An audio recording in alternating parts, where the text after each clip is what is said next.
Hello students, आज हम पढ़ेंगे इफ़ेक्ट ऑफ प्रेशर, जिसे हम हेनरी लॉ भी बोलते हैं। ठीक है, हमने लास्ट वीडियो में पढ़ा था सोल्युबिलिटी गैस इन लिक्विड, मतलब गैस की सोल्युबिलिटी लिक्विड में पढ़ी थी। आज हम पढ़ेंगे उस सोल्युबिलिटी पे प्रेशर का क्या इफ़ेक्ट पड़ता है। तो ये किसने बताया था? हेनरी लॉ ने बताया था। क्या बताया था कि जैसे जैसे हम प्रेशर को इंक्रीज़ करते हैं, सोल्युबिलिटी है जो गैस की इन लिक्विड में वो इंक्रीज़ होती है।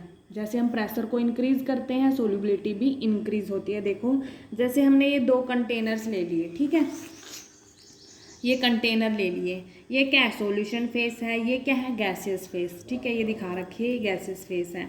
ये हम इस पे प्रेशर अप्लाई कर रहे हैं यहाँ पे। ऐसे ही ये दूसरा कंटेनर लिया, यहाँ पे भी ये सॉल्यूशन फेस, यहाँ पे गैसियस फेस, और यहाँ पे ये pressure apply, double pressure apply कर रखा है। देखो कैसे, अब समझाते हैं।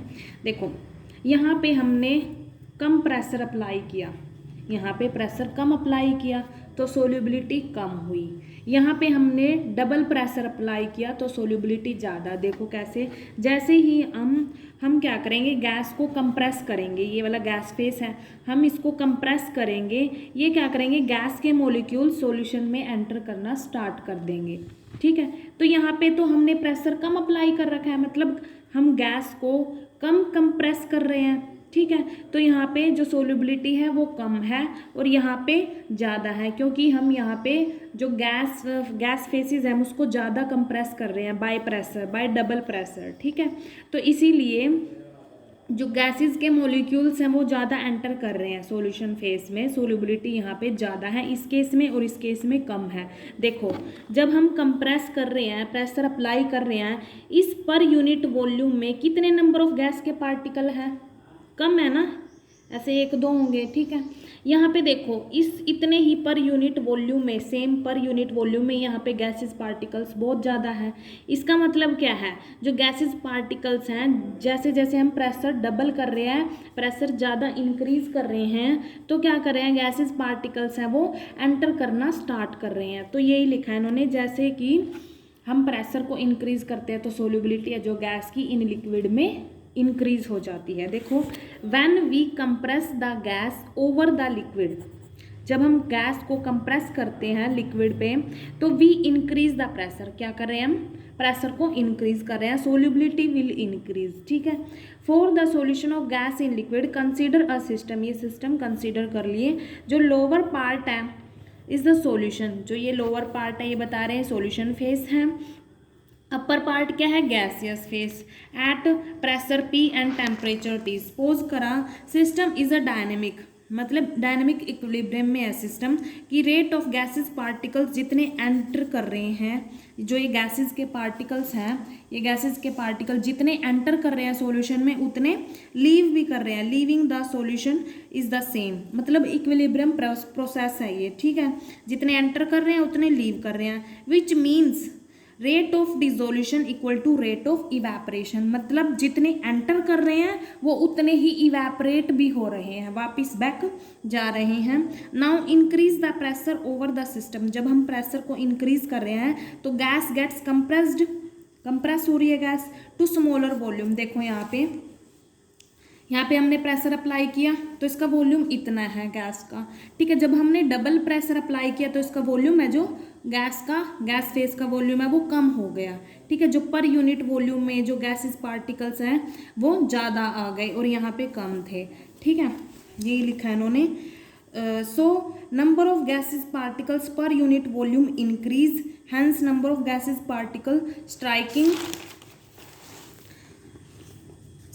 striking the surface of the solution, hence entering into it also increase, मतलब वो एंटर करना स्टार्ट कर देंगे सॉल्यूशन फेस में। on increasing the pressure of gas above the solution solubility increase, कहने का मतलब क्या, जैसे जैसे प्रेशर को इंक्रीज कर रहे हैं, प्रेशर को डबल कर रहे हैं तो सोल्युबिलिटी भी इंक्रीज हो रही है गैस की इन लिक्विड में। ठीक है, तो देखो अब effect of pressure on the solubility of gas in liquid is studied by Henry ने ये सब कुछ बताया था, इसीलिए हम उसको क्या बोलते हैं, हेनरी लॉ बोलते हैं।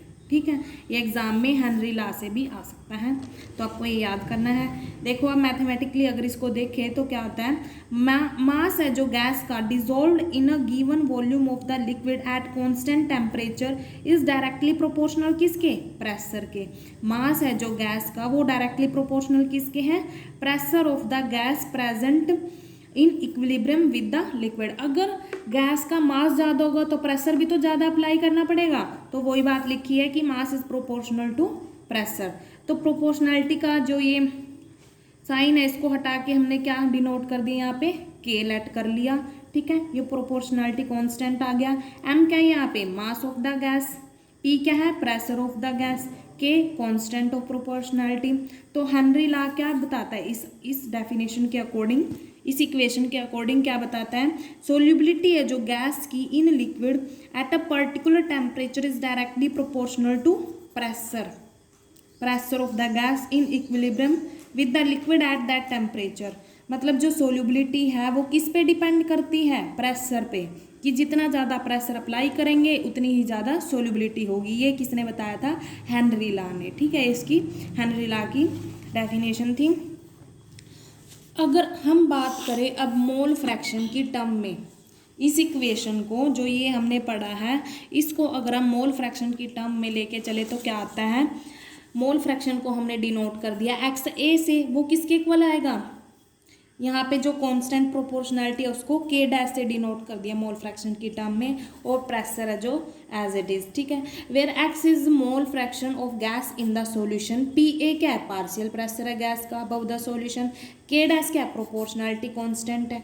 ठीक है, तो इस इक्वेशन से हमारे पास अब क्या आ गया, पी इधर रह, मतलब यहाँ पे एज इट इज रह गया, और जो के है प्रोपोर्शनैलिटी कांस्टेंट है यहाँ आ गया इसके डिवाइड में, तो ये इक्वेशन बन गया हमारे पास। ठीक है, P A equals to 1/k dash into X A, यहाँ से ये इक्वेशन हो गई। जो 1/k डैश है हमने इसको क्या लिख दिया, के एच लिख दिया। ठीक है, पी ए इक्वल्स टू के एच एक्स ए। इस के H equals to 1/k dash को हम क्या बोलेंगे, हेनरीज कांस्टेंट।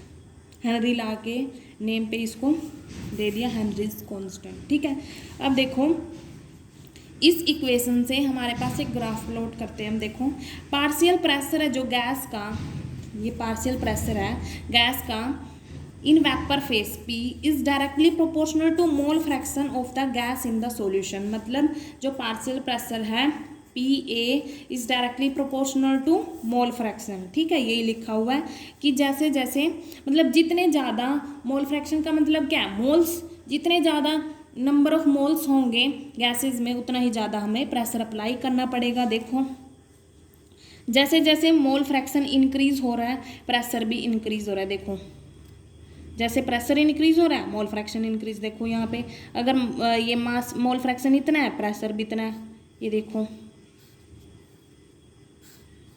ठीक है, ये है इसका, और जो स्लोप है वो क्या है, के एच। ठीक है, जैसे जैसे मोल फ्रैक्शन इंक्रीज हो रहा है प्रेशर भी इंक्रीज, ये ग्राफ है इसका। ठीक है, अब हम बात करते हैं इसकी लिमिटेशन के बारे में। Henry's law is applicable only if the following condition are satisfy. Henry law only उन कंडीशंस पे एप्लीकेबल है जो यहाँ पे हमने सेटिस्फाई करके। देखो फर्स्ट क्या है, the pressure should be low and the temperature should be high, the gas should behave like an ideal gas. मतलब गैस कैसी होनी चाहिए, आइडियल गैस। आइडियल गैस के बारे में आप आगे पढ़ेंगे, आगे नेक्स्ट वीडियोस में पढ़ेंगे आप। ठीक है, आइडियल गैस के मतलब क्या है, जो गैस का नेचर होना चाहिए वो कैसा होना चाहिए, आइडियल होना चाहिए। सेकंड पॉइंट क्या है, gas should not undergo compound formation with the solvent और एसोसिएशन और डिसोसिएशन इन द सॉल्वेंट। मतलब gas should not undergo formation with the solvent के साथ, या एसोसिएशन और डिसोसिएशन इन द सॉल्वेंट, मतलब ना एसोसिएट हो ना डिसोसिएट हो।